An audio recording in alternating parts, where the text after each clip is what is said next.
नमस्कार साथियों, smart study week N R sir में आपका हार्दिक स्वागत है। अगर आपने चैनल को सब्सक्राइब नहीं किया तो चैनल को सब्सक्राइब जरूर करें। आज अपन शिक्षा में मनोविज्ञान यानी बाल शिक्षा शास्त्र का बहुत ही शानदार मॉडल पेपर 2 है और इसमें 30 क्वेश्चंस बेहतरीन क्वेश्चंस है, उनको अपन सॉल्व करेंगे। सबसे पहला क्वेश्चन कह रहा है, प्रथम मनोवैज्ञानिक प्रयोगशाला की स्थापना कब और कहाँ की गई? 1870 में जर्मनी के लिप्जिंग स्थान पर, 1879 में अमेरिका में, 1879 में जर्मनी के लिप्जिंग स्थान पर, 1987 में जर्मनी में। इसका सीधा सा ऑप्शन है 1879 में जर्मनी के लिप्जिंग स्थान पे की गई। ऑप्शन नंबर सी इसका राइट है। नेक्स्ट, अगला प्रश्न है, मनोविज्ञान के संबंध में मैकडूगल की परिभाषा है। पहला ऑप्शन है, मनोविज्ञान आचरण तथा व्यवहार का यथार्थ विज्ञान है। किसी व्यक्ति के जन्म से लेकर वृद्धावस्था तक अधिगम अनुभवी का वर्णन तथा धारण ही मनोविज्ञान है। मनोविज्ञान शिक्षा का आधारभूत विज्ञान है। मुझे बच्चा दो और बताओ कि उसे क्या बनाओ, डॉक्टर या इंजीनियर या अन्य। इसमें जो मैकडूगल की जो परिभाषा थी उन्होंने दी थी कि मनोविज्ञान आचरण तथा व्यवहार का यथार्थ विज्ञान, यानी ऑप्शन नंबर ए राइट है। और जो राष्ट्र में दे रखा है ये वॉटसन ने बोला था। ये कथन किसका है? वॉटसन का कथन था, तो मुझे बच्चा दो और बताओ कि मैं उसे क्या बनाऊं, डॉक्टर, इंजीनियर या कुछ भी। ये वाक्य किसका था? वाटसन का था। इसमें हो जाएगा मैकडूगल की परिभाषा थी मनोविज्ञान आचरण तथा व्यवहार का यथार्थ विज्ञान है। नेक्स्ट, तीसरा प्रश्न है, एक बच्चा कक्षा में प्राय प्रश्न पूछता है, उचित रूप से उसका अर्थ है कि वह शरारती है, वह अधिक जिज्ञासु है, वह असामान्य है, वह प्रतिभाशाली है। सीधा सा है कि जो अधिक प्रश्न पूछेगा इसका मतलब वो क्या है? अधिक जिज्ञासु है। क्या है? अधिक जिज्ञासु, यानी बी ऑप्शन राइट हो जाएगा। नेक्स्ट, चौथा क्वेश्चन है, निम्न में से कौन सा कथन बच्चों के परिवेश की भूमिका का समर्थन करता है? शारीरिक रूप से स्वस्थ बच्चे अक्सर नैतिक रूप से अच्छे पाए जाते हैं। कुछ विद्यार्थी सूचनाओं सूचनाओं का जल्दी प्रक्रमण करते हैं, जबकि उसी कक्षा के अन्य विद्यार्थी ऐसा नहीं कर पाते हैं। पिछला कुछ दशाब्दी में बुद्धि लब्धा कक्षा के शिक्षार्थियों के औसतन प्रदर्शन में लगातार वृद्धि हुई है। और अगला ऑप्शन है कि एक समान जुड़वा बच्चे जिनका लालन पाचन भिन्न विभिन्न स्तरों पे किया गया है, उनकी बुद्धि लब्धि 0.75 के समान उच्च है। इसमें राइट हो जाएगा, हर एक बच्चा उनकी व्यक्तिगत विभिन्नताएं होती है, यानी कुछ विद्यार्थी सूचनाओं को जल्दी परिक्रमण करते हैं, जबकि उसी कक्षा के अन्य विद्यार्थी ऐसा नहीं कर पाते। यानी ऑप्शन नंबर बी इसका राइट हो जाएगा। नेक्स्ट, अगला क्वेश्चन है पांचवा, किशोरावस्था बड़े संघर्ष, तूफान तथा तनाव की अवस्था, यह कथन किसने कहा था? थॉर्नडाइक ने, स्किनर ने, फ्रायड ने, स्टैनी हॉल ने। ये वाक्य कहा था स्टैनी हॉल ने। किसने कहा था? स्टैनी हॉल ने। Option number B. नेक्स्ट, अगला क्वेश्चन है, सीखने के उद्दीपन अनुक्रिया सिद्धांत के प्रतिपादक प्रतिपादक कौन है? थॉर्नडाइक, जीन पियाजे, स्किनर, कोहलर। इसके सीखने का जो उद्दीपक अनुक्रिया का सिद्धांत दिया था वो दिया था थॉर्नडाइक। किसने दिया था? थॉर्नडाइक। नेक्स्ट, अगला क्वेश्चन सातवां है, व्यवहार परिमार्जन में नामांकित किस मनोवैज्ञानिक द्वारा प्रतिभा सीखने के सिद्धांत का अधिकतम उपयोग किया गया? टोलमैन द्वारा, हल द्वारा, स्किनर द्वारा, गुथरी द्वारा। तो ये किया गया था स्किनर द्वारा। इसके द्वारा? स्किनर द्वारा। Option number C. अगला क्वेश्चन है कि पोलोनिया है, पोवलोव है, माफी चाहता हूँ, गलत मिसप्रिंटिंग हो गई। पोवलोव के प्रयोग में स्वाभाविक अनुबंधित उद्दीपक कौन सा है? लार, घंटी, भोजन, कुत्ता। इसमें हो जाएगी स्वाभाविक अनुबंधित है, इसको कहेंगे अपन भोजन, जिसे अपन इसका दूसरा नाम हो सकता है मूल उद्दीपक। स्वाभाविक उद्दीपक है, इसका हो सकता है मूल उद्दीपक, या इसको अपन कह सकते हैं प्राकृतिक उद्दीपक,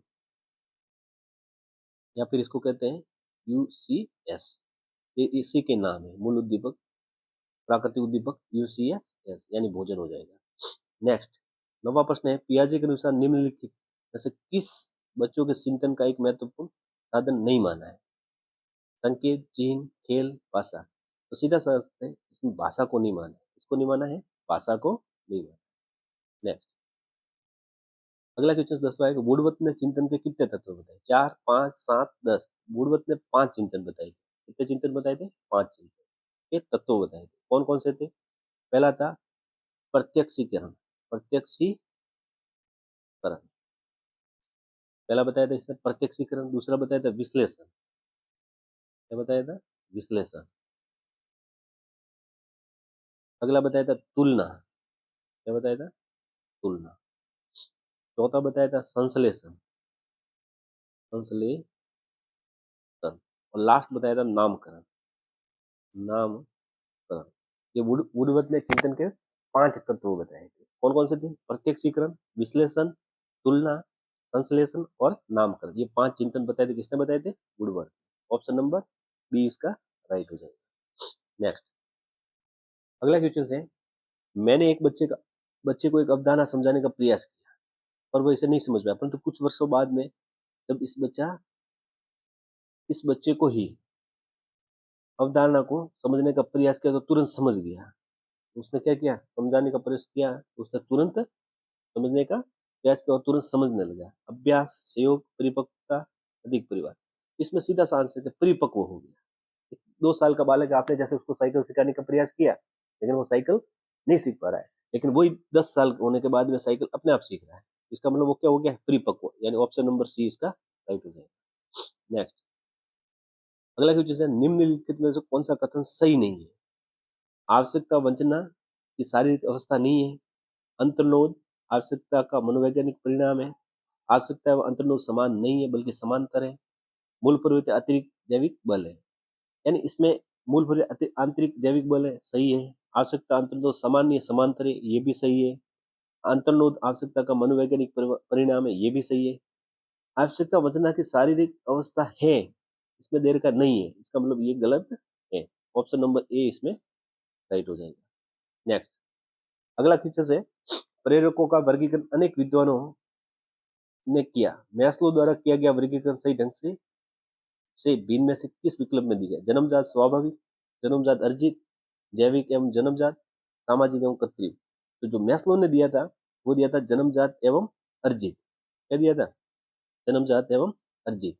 अब जन्मजात के अंदर क्या आती है? जैसे भूख है, प्यास है, भूख, प्यास, नींद, ये सारी जन्मजात हो जाती है। क्या हो जाती है? जन्मजात। अर्जित क्या होती है? अर्जित के अंदर आ सकती है जैसे रुचि है, आदत है, आकांक्षा है, चिंता है, ये सारी क्या हो जाएगी? अर्जित हो जाएगी। तो जन्मजात होती है भूख, प्यास, नींद, ये सारी क्या हो जाती है? काम वगैरह ये सब जन्मजात होती है। रुचि, आदत, चिंता, आकांक्षा, ये सब क्या होती है? अर्जित होती है। नेक्स्ट, अगला प्रश्न है, सीमा हर पाठ को जल्दी सीख लेती है जबकि रीना उसे सीखने में ज्यादा समय लेती है। ये विकास का सिद्धांत है। व्यक्तिगत विभिन्नता, अंत संबंध, निरंतरता, सामान्य से विशिष्ट। ये व्यक्तिगत विभिन्नता है। क्या है? व्यक्तिगत विभिन्नता। किसी के सीखने की गति तेज होती है और किसी के सीखने की गति काफी मंद होती है, इसको कह सकते हैं व्यक्तिगत विभिन्नता, यानी ऑप्शन नंबर ए। अगला 15वां प्रश्न है, मादा युग्म या अंडाणु में निम्नलिखित में से क्या पाया जाता है? केवल वाई, केवल एक्स, एक्स और वाई, या फिर इनमें से कोई नहीं। तो जो मादा होती है उसमें पाया जाता है केवल एक्स गुणसूत्र, और पुरुष होता है उसमें एक्स और वाई दोनों गुणसूत्र पाए जाते हैं, यानी ऑप्शन नंबर बी राइट होगा। अगला 16वां क्वेश्चन है, कौन से रोग का अर्थ थकान है? कल्पना ग्रह, हठ प्रवृत्ति, स्त्रैविक रोग, या इनमें से कोई नहीं। इसमें होगा स्त्रैविक रोग, यह थकान का कारण होता है। नेक्स्ट 17वां प्रश्न है, अंतर्मुखी व्यक्तित्व की विशेषता है? संदेही और शंकालु स्वभाव तथा एकांत प्रिय, दूसरों के साथ हंसी मजाक, भाग लेना, देना नहीं, भाग लेना पसंद नहीं करना, कम बोलना में लज्जालु, या उपयुक्त सभी। तो संदेही होता है, शंकालु स्वभाव तथा एकांत प्रिय होता है, सही है। दूसरों के साथ हंसी मजाक करना उसको पसंद नहीं होता है, ये भी सही है। कम बोलते हैं और शर्मालु यानी लज्जालु ज्यादा होती है, यानी इसका उपयुक्त सभी ऑप्शन राइट हो जाएगा, ऑप्शन नंबर डी। नेक्स्ट, अगला 18वां क्वेश्चन से, त्रि-आयाम सिद्धांत के प्रवर्तक है? Spearman, Guilford, Thurstone, Thomson. तो त्रि-आयाम में इसे अपन कह सकते हैं त्रिविमीय भी कह सकते हैं। क्या कह सकते हैं? त्रिविमीय। इसका दूसरा नाम त्रिविमीय भी हो सकता है। जो दिया था गिलफोर्ड ने। किसने दिया था? गिलफोर्ड ने। इसने 3 स्तर बताए थे। त्रि-आयाम कौन कौन से बताए थे? पहला आयाम बताया था संक्रिया, संक्रिया, या जिसे अपन कह सकते हैं प्रक्रिया, प्रक्रिया भी कह सकते हैं। संक्रिया यानी प्रक्रिया। दूसरा बताया था विषय वस्तु, विषय वस्तु। दूसरा बताया था विषय वस्तु। और तीसरा बताया था उत्पादन, उत्पादन कह सकते हैं, या इसको अपन कह सकते हैं परिणाम। परिणाम परिणाम। पहला बताया था संक्रिया या प्रक्रिया, दूसरा बताया था विषय वस्तु और तीसरा बताया था उत्पादन या परिणाम। और इसने कारण बताए थे, वो बताए थे 180, 6 × 5 × 6 बराबर 180, तीन कारक बताए थे। ठीक है, नेक्स्ट अगला क्वेश्चन है 19वां। स्पीयरमैन द्वारा प्रतिपादित बुद्धि के सिद्धांत को ध्यान में रखते हुए निम्नलिखित से असत्य कथन है। असत्य कथन है, बुद्धि में जी कारक का महत्व एस कारक से अधिक है। जी कारक का शिक्षण तथा प्रशिक्षण का प्रभाव नहीं पड़ता। एस कारक का स्वरूप और अपरिवर्तनशील होता है। एस कारक का पर पूर्ण अनुभूत प्रशिक्षण आदि का प्रभाव पड़ता है। तो इसमें क्या होगा कि जी कारक होता है, शिक्षण तथा प्रशिक्षण का प्रभाव नहीं पड़ता। प्रभाव पड़ता है, क्यों नहीं पड़ता, प्रभाव पड़ता है। और स्पीकर ने जो सिद्धांत दिया था उसे कह सकते हैं अपन बी कारक। क्या कह सकते हैं, बी कारक, या फिर उसको अपन कह सकते हैं बी खंड भी कह सकते हैं। बी खंड, बी खंड या बी कारक का सीधा एक्सपेरिमेंट दिया था। उसने दो प्रकार की बुद्धि बताई थी, एक एस प्रकार की और एक जी प्रकार की। एस प्रकार की होती है विशिष्ट बुद्धि, क्या हो सकती है, विशिष्ट। और जी प्रकार की होती है, ये होती है सामान्य। सामान्य बुद्धि, सामान्य बुद्धि होती है, ये क्या होती है, जन्मजात होती है। क्या होती है, जन्मजात।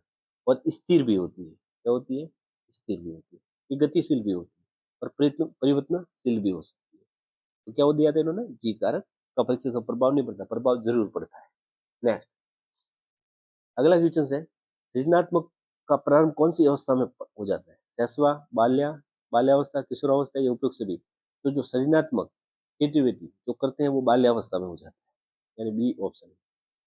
नेक्स्ट 21वां प्रश्न है, वंचित रूप से पिछड़े बालकों के अंतर्गत निम्नलिखित में से कौन सा कारक कारक बालक में हो जाता है।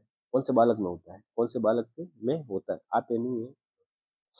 अंधे व अपंग बालक, मंदबुद्धि व अकलाने व बालक, पूर्ण बधिर या आंशिक बधिर या उपयुक्त सभी। ये सब में होता है, उपयुक्त सभी, उपयुक्त सभी, यानी बी ऑप्शन इसका राइट। 22वां क्वेश्चन है, शर्मिले छात्रों को कक्षा के शिक्षक कार्य में भाग लेने की प्रेरणा देने का सर्वश्रेष्ठ उपाय है, उन्हें गृह कार्य से मुक्त रखा जाए। ये तो गलत होगा। उन्हें कक्षा में अपनी रुचि के विषय पर कुछ बताने का प्रोत्साहन दिया जाए, हो सकता है। आगे यदि वे किसी का प्रश्न का उत्तर ना दे, उन्हें शर्मिंदा किया जाए, ये भी गलत है। उन्हें विशेष स्नेह दिया जाए, ये भी गलत है। यानी ऑप्शन नंबर बी इसका राइट हो जाएगा, उन्हें उनको कक्षा में अपनी रुचि के विषय पर कुछ बताने का प्रोत्साहन दिया जाए। ऑप्शन नंबर बी इसका राइट है। नेक्स्ट 23वां क्वेश्चन है, रटने की आदत से छात्रों को होने वाली हानि, उनकी बुद्धि विकसित नहीं होती, ठीक है। वे मौलिक चिंतन नहीं कर पाते, उनमें आत्मविश्वास की समाप्त हो जाता है, वे कक्षा शिक्षण से कट जाते हैं। तो सही, इसमें सही राइट आंसर होगा कि वे मौलिक चिंतन नहीं कर पाएंगे। अगर रट रहेंगे तो वो मौलिक चिंतन कर नहीं कर पाएंगे। इसका number option number B right हो जाएगा। नेक्स्ट 24वां प्रश्न है, निःशक्त बच्चों के समेकित शिक्षक को केंद्रीय योजना का उद्देश्य निःशक्त बच्चों में शैक्षिक अवसर करता है। नियमित विद्यालय में, विशेष विद्यालय में, मुक्त विद्यालय में, प्लान ड्रिली संगठन के विद्यालयों में। इसमें हो जाएगा नियमित विद्यालय, ऑप्शन नंबर ए राइट हो जाएगा। नेक्स्ट 25वां प्रश्न है, बालकों में तर्क की क्षमता विकसित करने के लिए आप क्या करेंगे। सूचना खोजी प्रश्न पूछेंगे, प्रस्तुत पाठ पर पुनरावृत्ति के प्रश्न पूछेंगे, संदर्भ बदलते हुए प्रश्न पूछेंगे, पूर्व विज्ञान पर प्रश्न पूछेंगे। तो जो तर्क की क्षमता विकसित करने के लिए तो आपको क्या करना है, संदर्भ बदलते हुए प्रश्न पूछेंगे, यानी ऑप्शन नंबर सी इसका राइट हो जाएगा। नेक्स्ट 26वां प्रश्न है, सतत और व्यापक मूल्यांकन के कार्य हैं। अध्यापक को प्रभावकारी नीतियां आयोजित करने में सहायक, शिक्षार्थियों की शक्तियां, कमजोरी, आवश्यकता को पता लगाने में सहायक, शिक्षार्थी की प्रगति की सीमा और मात्रा को आंकने में सहायक, या उपरोक्त सभी। तो जो सतत व्यापक मूल्यांकन है इसमें तीनों सहायक होती है, ये तीनों कार्य हैं। इस ऑप्शन नंबर डी इसका राइट हो जाएगा। नेक्स्ट 27वां प्रश्न है, निबंधात्मक परीक्षा प्रणाली के दोष है। इससे केवल पुस्तकीय व सीमित प्रतिनिधित्व होता है, परीक्षा फल में अविश्वसनीयता होती है, वस्तुनिष्ठता का अभाव रटने पर मिलता है, या उपयुक्त सभी। इसमें राइट हो जाएगा उपयुक्त सभी, यानी ये सारे दोष होते हैं। ऑप्शन नंबर डी इसका राइट। 28वां क्वेश्चन 28वां क्वेश्चन कहता है, सतत और व्यापक मूल्यांकन पर बल देता है, बोर्ड परीक्षाओं की अनावश्यकता पर, सीखने को सुनिश्चित करने के लिए व्यापक स्केल पर निरंतर परीक्षा, सीखने की किस प्रकार की अवलोकि रिकॉर्ड और सुधारा जाए इस पर शिक्षकों के साथ शिक्षकों के सामंजस्य। तो इसका हो जाएगा ऑप्शन नंबर सी, सीखने की किस प्रकार का अवलोकित रिकॉर्ड और सुधारा जाए इस पर। आज के टेस्ट सीरीज का सेकंड लास्ट क्वेश्चन है, निम्नलिखित में से किस प्रकार के प्रश्नों का मूल्यांकन करते समय वस्तुनिष्ठता बनाए रखना कठिन है? निबंधात्मक प्रश्न, बहुविकल्पी प्रश्न, मिलाने वाले प्रश्न, रिक्त स्थान वाले। तो सीधा सा आंसर है निबंधात्मक प्रश्न, यानी ऑप्शन नंबर ए। अगला और आज के टेस्ट सीरीज का अंतिम क्वेश्चन है, बच्चों को शारीरिक दंड देने वाले शिक्षक को पुरस्कृत करना चाहिए, सख्त अनुशासनात्मक कार्रवाई करनी चाहिए, नौकरी से हटा देना चाहिए, जुर्माना वसूल करना चाहिए। इसका आंसर आप कमेंट बॉक्स में दीजिए। इस तीसरे प्रश्न का आंसर आपको क्या देना है, कमेंट बॉक्स में इसका आंसर जरूर देना।